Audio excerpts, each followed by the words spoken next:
10년 후 한국 반도체는 살아남을 수 있을까거든요. 미래에 지금 생각하는 것, 특히 한국 기업들이 살아나갈 방향 중에 하나가 메모리 단일 칩 갖고는 안 될 것 같다. 왜냐하면 쫓아오는 애들 때문에. 결국은 얘네를 뿌리칠 수 있기 위해서는 네. 같은 길에서 달리기나 경주를 하면 안 된다는 거예요. 언젠가는 잡히잖아요. 여러분 안녕하세요. 경제한방입니다. 자, 흔히 한국의 반도체 업황을 이야기할 때 종종 소환되는 이 동화 한 편이 있습니다. 토끼와 거북이.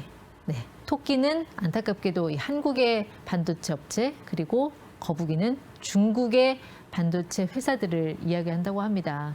자, 대체 어쩌다가 이렇게까지 된 건지 자세한 속사정을 좀 들어볼게요. 이주환 박사님 함께하겠습니다. 네, 박사님 어서 오십시오. 예, 반갑습니다. 네, 이 반도체 패권 전쟁에서 자, 토끼는 한국 업체라고 하고 이제 거북이 뒤따라오는 건 중국 업체라고 하는데 거의 따라 잡았나요? 어떻게 봐야 돼요? 지금 거의 정도는 아닌 것 같고요. 우리가 보통 기술 수준은 이제 몇 년 뒤처져 있냐로 보통 얘기를 하는데 네. 이 격차가 점점 좁혀지고 있는 건 맞는 것 같아요. 근데 이 격차가 좁혀지는 게 냉정하게 얘기해 보면 중국 기업들이 중국의 반도체 기술이 엄청나게 빨리 좋아져가지고 쫓아온다기보다는 네. 이제 실리콘 웨이퍼라는 둥그런 웨이퍼에 우리가 반도체 칩을 만들고 있는데 네. 이제 사실은 물리적으로 실리콘 웨이퍼에서 메모리 반도체를 만드는 게 거의 물리적인 한계에 도달하다 보니까 예. 결국에는 토끼가 원래 속도로 도망을 못 가고 있는 상황인 거죠. 근데 거북이는 아직까지는 평탄한 길을 달리고 있으니까 격차가 점점 좁혀지는 건데 우리는 이미 수렁에 가까운 길에 들어서 있는 거죠. 그 대표적인 게 지금 D램, 이 메모리 시장 얘기를 안 할 수가 없는데 삼성전자가 지금 D램에서 원 A에서 원 B로 가는 이 공정이 매끄럽지가 않다고 그렇죠. 하잖아요. 그런 얘기를 많이 하죠. 이게 뭐가 문제일까요?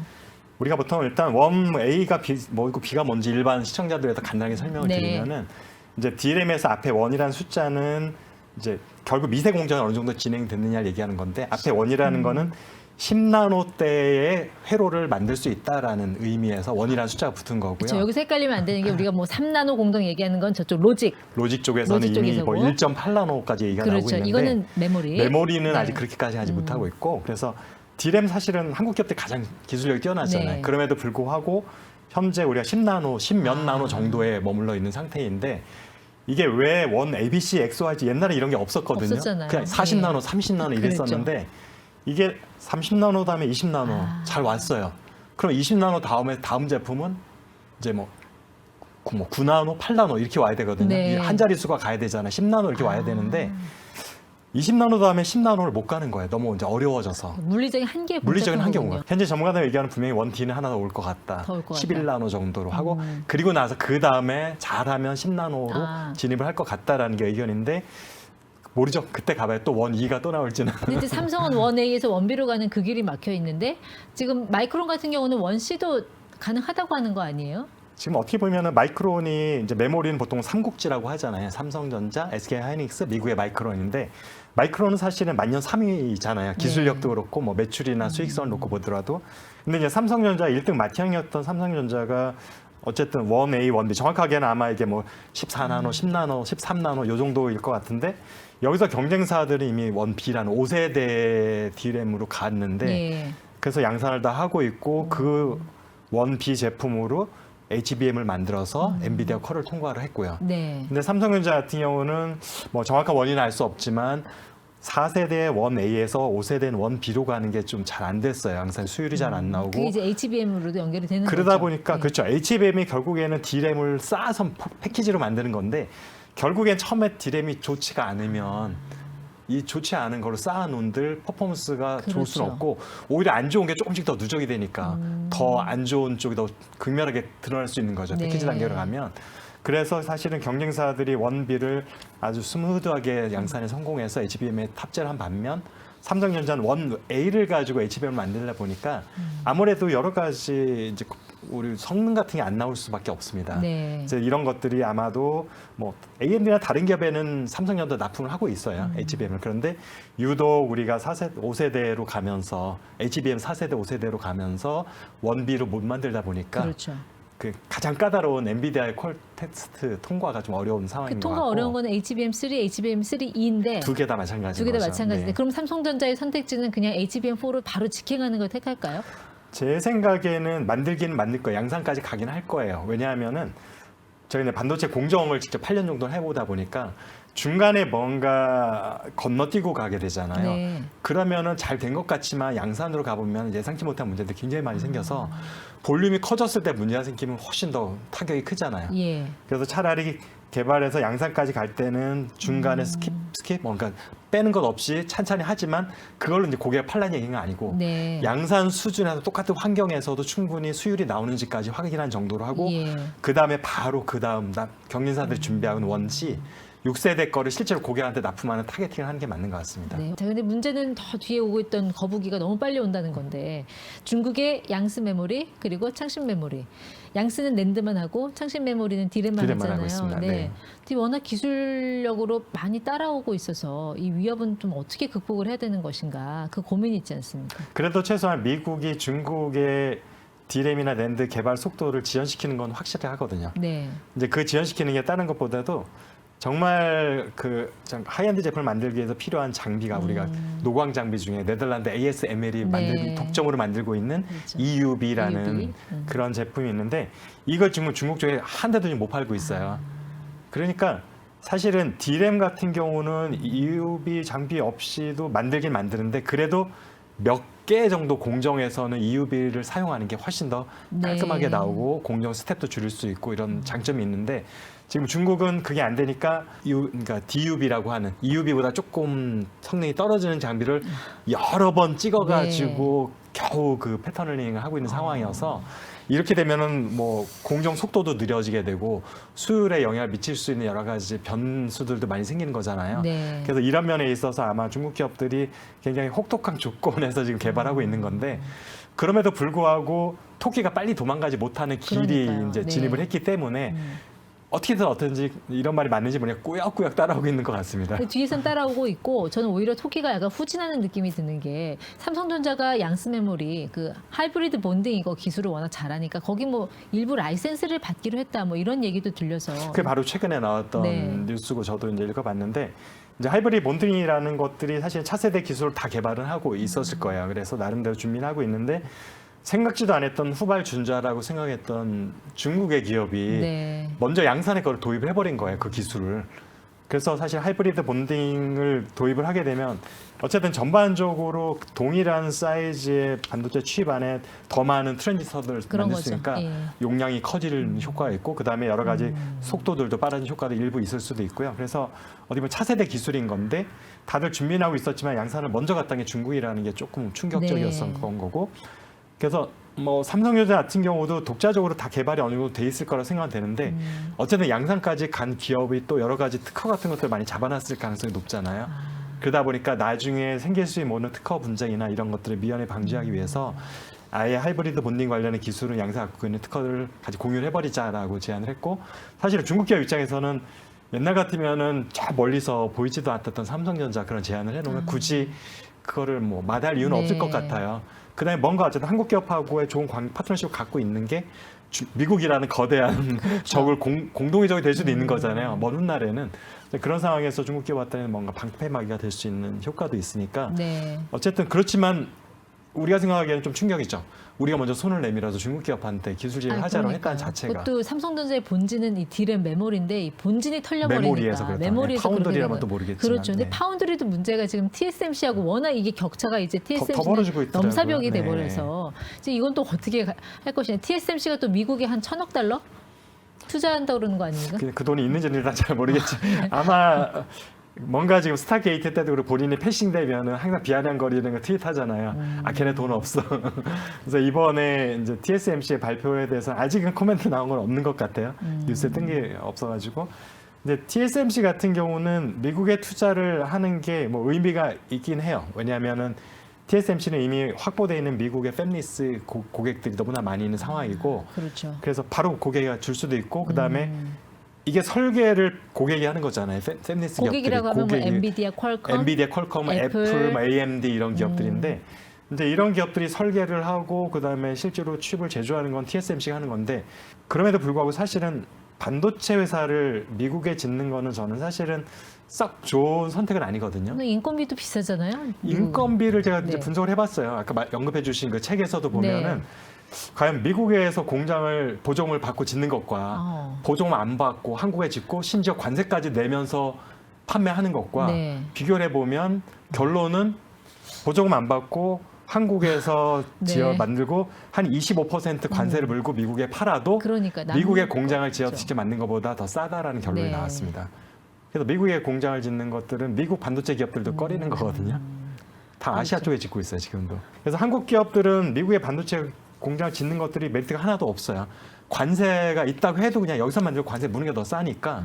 근데 TSMC 같은 경우는 조금 다른 게 파운드리가 팹리스의 커뮤니케이션이 훨씬 밀접해지는 관계도 있고 네. TSMC는 우리가 보통 슈퍼을이라는 말을 많이 쓰잖아요.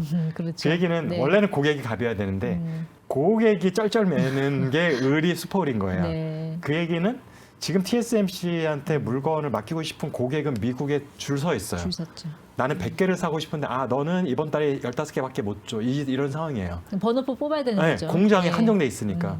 그런 상황에서 미국에 공장을 짓는 건 의미가 있죠. 줄 서 있으니까 고객들이. 근데 사실은 TSMC는 보조금 안 받으면 그 가격 그냥 뭐 투자 비용 그냥 고객한테 전가해 버릴 수 있어요. 나 단가 좀 올릴래. 왜냐하면 나 공장 짓느라 돈이 좀 들었어. 그러다 비싸다고 그럼 나 삼성전자 맡길래 할 고객은 제가 볼 때 100명 중에 1명 그렇죠. 또 있을까 말까 하니까 예. 뭐랄까 배짱을 부릴 수 있는 입장인 거고 그다음에 심지어는 TSMC도 대만 정부의 보조금을 이제 많이 받고 있어요. 대만에 있는 공장 같은 네. 경우는 그다음에 미국 같은 경우에 공장을 지면서 지금 보면 우리 좀 아까 얘기를 나눴죠. 줄 서 있다 고객들이. 네. 그러면은 너 선금으로 좀 주면 네 물량을 조금 늘려줄게라고 얘기를 하면 만약에 TSMC가 선불 싸들고 올 거거든요. 네. 그 선불로 공장 지면 돼요. 자기 돈 안 쓰고. 근데 박사님 말씀 들어보니까 그렇게 되면은 삼성전자는 그냥 파운드리 매몰 비용 생각하지 말고 그냥 여기서 그냥 접는 게 더 낫다라는 그런 지금 삼성전자들도 그 부분을 뭐 여러 가지 초이스 중에 하나로 갖고는 있을까요? 자, 첫 번째 완전히 드랍을 해버린다. 이미 들어간 돈을 잊어버리자라는 거. 그렇지만 그렇게 비용이 너무 매물이 너무 크다. 그럴 수는 없다. 또 그렇기 때문에 그다음에 이미 지금 고객들의 물량 받아놓은 것들도 있잖아요. 네. 공장 가동을 하고 있으니까 고객과의 관계도 있으면 갑자기 이렇게 할 수는 없으니까 일단은 공격적인 설비 투자는 확장을 하지 않는다라는 게 일단은 네. 전략이 이미 공표가 된 상황이고요. 그러다 보면 지금 미국에 만약 보조금이 없어진다고 하면 미국에 400억 불 투자를 했던 것들을 축소할 수 있는 여지가 충분히 생기는 거죠. 어차피 지금 딜의 문제를 먼저 해결해야 되니까 네. 파운더리 쪽은 조금 뒤로 지금 후순을 밀리고 있는 상황이거든요. 파운더리에 나갔던 엔지니어 상당 부분을 다시 디램 쪽으로 메모리 쪽으로 가져오겠다고 얘기를 했어요. 그러니까 점점 지금 파운더리는 투자도 줄이고 사람도 지금 다시 DS 부문으로 메모리 부분으로 오고 있는 상황이어서 네. 한동안은 확조를 하고 있는 상황이긴 한데 그래서 이런 뭐랄까 질서 있는 엑시트란 말을 우리 많이 쓰잖아요. 네. 10년 정도의 기간을 가지면서 이런 것이 또 하나의 초이스가 있을 수 있고요. 예. 그러니까 단칼에 딱 자르는 것보다는. 그래서 지금 보면은 삼성전자도 지금 그래도 어쨌든 시장 점유율이 9% 정도 나오고 있으니까. 근데 파운드리 시장 전체가 워낙 크니까 그중에 9%는 사실 굉장히 큰 규모긴 해요.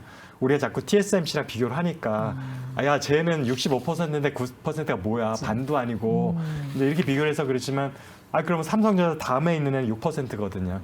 준비가 덜 된 상태에서 TSMC랑 1대1 맞대결을 하기에는 사실 조금 리스크가 너무 크다라는 생각은 들고요. 그래서 지금 마이크로 프로세서 AP 시장은 지금 원래 자사에만 들어가는 엑시노트라는 것들을 계속 해오고 있잖아요. 네. 그게 AP? 삼성전자가 네. 자체 설계하고 삼성전자 파운더리가 그렇죠. 제조를 하는 예. 게 하는 AP라는 거. 그래서 AP는 컴퓨터에서 이제 CPU에 해당하는 건데 모바일 기기에서는 이제 AP 어플리케이션 프로세서. 근데 삼성전자가 퀄컴 AP 갖다 쓰지 않았어요? 그래서 지금 네. 그것 때문에 지금 DS 부분하고 MX 부분하고 지금 그러니까요. 기류가 너무 안 좋아져 있는 네. 상황이긴 하고 지금 그런 문제는 어쨌든 내부적으로 해결해야 될 이슈긴 해요. 삼성전자 분사할 생각이 아니면 빨리 이재용 회장님이 대표이사로 가야 된다. 삼성전자로 가서 그대로 두면 영원히 될 거다. 양쪽이 다 똑같이 부회장이에요. 직급이. 네. 우열을 가릴 수 없으면 결국에는 본인은 사업부의 이익을 위해서 할 수밖에 없잖아요. 모든 의사결정이나 사업 비즈니스들을. 네. 이게 지금 어떻게든지 봉합을 했다 하더라도 예를 들어서 갤럭시 S26에서 절반은 퀄컴, 절반은 엑시노트를 뭐 쓸 수도 있겠죠. 네. 근데 그건 사실은 임시 방편일 수 있는 거잖아요. 완전히 봉합되지 않은. 근데 언제나 이 갈등의 요소가 지금 존재하는 거라 그 양쪽 MX 부분과 DS 부분을 중재해주면서 회사 전체 차원에서 이익을 추구하는 의사결정을 이사회에서 할 수 있는 네. 역할이 분명히 필요한데 두 명이 부회장이니까 그렇죠. 둘 중에 누가 한 명을 세워서는 해결이 안 되는 거잖아요. 네. 둘보다 높은 직급에 누가 있어야 되는데 회장밖에 없는데 삼성그룹 전체 회장님은 한 분밖에 없으니까 그러니까 그게 뭐 결국 그래서 한 분인 분이 삼성전자 책임 경영을 하면서 대표이사로 가야지만 네. 이 문제는 해결될 것 같다라고 했는데 책에서리가 파운더리를 지금이라도 접는 게 낫다라고 일단 강하게 했던 것들이 삼성전자 여전히 잘할 수 있는 부분들이 얘 때문에 지금 다 네. 돈이 매몰되고 있잖아요. 이쪽에서 번 돈이 이쪽에서 적자를 메꾸는 데 가고 네. 있으니까 이렇게 해서 한 10년 버티면 나중에 좋은 결과가 있을 거다는 확신이 있으면 그것도 괜찮아요. 전략일 수 있어요. 중장기적으로. 오너가 있기 때문에 가능한 전략이죠. 네.